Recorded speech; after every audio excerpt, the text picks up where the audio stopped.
बिस्मिल्लाहिर्रहमानिर्रहीम। अस्सलाम वालेकुम व्यूअर्स। आज 9 नवंबर है और आज के दिन को हम इकबाल डे के तौर पर मनाते हैं। आज की इस वीडियो को बनाने का मकसद ये है कि क्या हम सब एज अ नेशन इकबाल के फ़लसफ़े को समझ पाए हैं। क्या हम नई नस्ल को इकबाल का जो फ़लसफ़ा है और उसकी जो शायरी का मकसद है, क्या वो पैगाम नई नस्ल समझ चुकी है।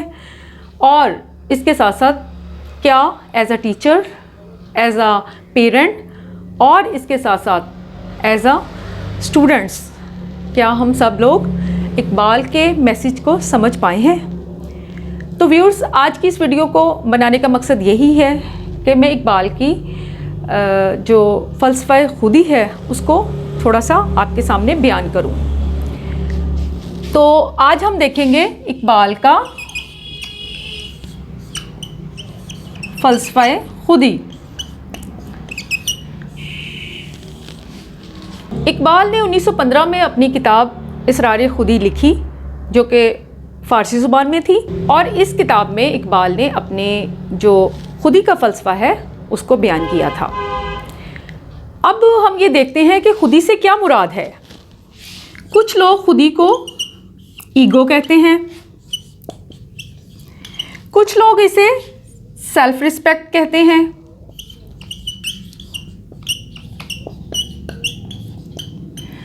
तो क्या ये खुदी जो है वो ईगो है या सेल्फ रिस्पेक्ट है। ईगो से मुराद जो मैं समझती हूँ, मेरा ख्याल है कि वो ये है कि जब मैं अपनी ही शख्सियत को देखूँ तो मैं साइमा राव, और इसके साथ साथ मेरी ईगो जो है वो इन अनासर से मिलकर बनती है कि मेरी जो फैमिली है उसका बैकग्राउंड क्या है, मेरा सोशल स्टेटस क्या है, मेरे जो रिलेटिव्स हैं उनका स्टेटस क्या है, मेरी जॉब कैसी है, मेरी तालीम कितनी है, मेरी जॉब का स्टेटस क्या है, और इसके साथ साथ जो मेरा रहने का स्टाइल है वो क्या है। गोया ये सब चीज़ें मिलकर मेरी ईगो को बनाती हैं। यानी कि मैं अपने अंदर बहुत ज़्यादा अच्छा फ़ील करूँगी अगर फ़र्ज़ करें कि मेरी जो बैकग्राउंड है वो बहुत ज़्यादा अच्छा हो और बहुत ज़्यादा मेरे पास रुपया पैसा हो, मेरी फैमिली जो है वो बहुत ज़्यादा वेल सेटल्ड हो, तो इसका मतलब है कि मेरी ईगो जो है वो बहुत ज़्यादा खुश भी होती है और मैं अपने आप को बहुत अच्छा फ़ील करूँगी।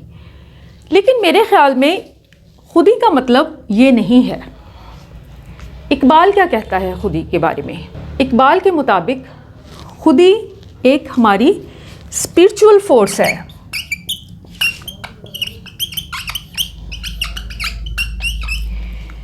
ये एक ऐसी रूहानी ताकत है जिसके ज़रिए किसी भी शख्स को अपनी रियलिटी का पता चलता है। यानी कि वो शख्स अपनी रियलिटी के बारे में जानता है और उसे ये महसूस होता है और वो ये जान पाता है कि वो असल में है क्या। गोया अगर किसी भी फ़र्द के पास खुदी की ताकत है तो वो इस काबिल हो जाता है कि जब इकबाल कहता है कि निगाहे मर्दे मोमिन से बदल जाती हैं तकदीरें, और एक जगह पे वो ये भी कहता है कि कहारियो गफ़ारियो कुदूसियो जबरूत, ये 4 अनासिर हों तो बनता है मुसलमान।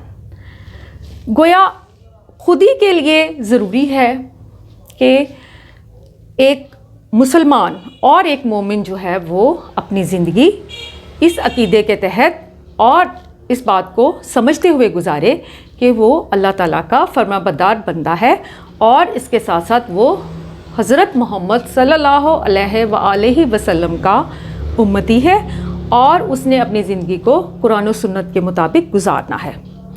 गोया जब ये एहसास उसके अंदर पैदा हो जाता है तो इसका मतलब है कि उसके अंदर खुदी का जज्बा पैदा हो गया है।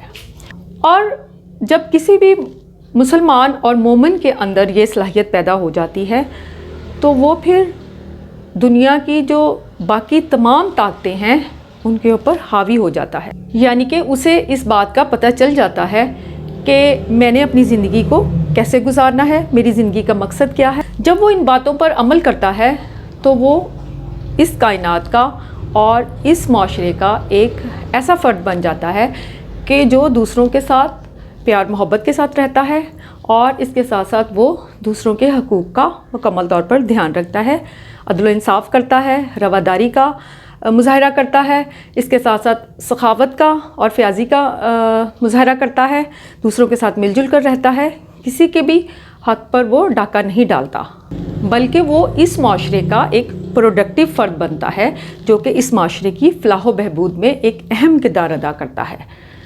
तो व्यूअर्स, आज मैंने अपनी वीडियो में इकबाल का जो फ़लसफ़ा ख़ुदी है, जो कि उसकी शायरी का और इसके साथ साथ जो उसका पूरा कलाम है, उसका बुनियादी जो मकसद है वो यही फ़लसफ़ा ख़ुदी है, उसको बयान करने की कोशिश की है ताकि हमारी नई नस्ल जो है वो फ़लसफ़ा ख़ुदी को जान सके। क्योंकि जो इकबाल है उसके मुताबिक जब हम ये क्वालिटी हासिल कर लेते हैं तो एक लम्हा ऐसा आ जाता है कि जब इकबाल कहता है कि खुदा बंदे से ख़ुद पूछे बता तेरी रज़ा क्या है।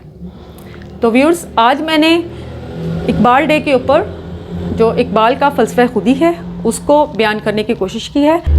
अगली वीडियो में मैं इंशाल्लाह जो इकबाल का शाहीन का तस्वर है और उसने कैसे नौजवान नस्ल को शाहीन के साथ रिलेट किया है उसको ज़रूर बयान करूँगी, क्योंकि मेरे ख़्याल में इकबाल की शायरी को समझना और उसकी शायरी के मकसद को समझना हमारी नई नस्ल के लिए बहुत ज़्यादा ज़रूरी है।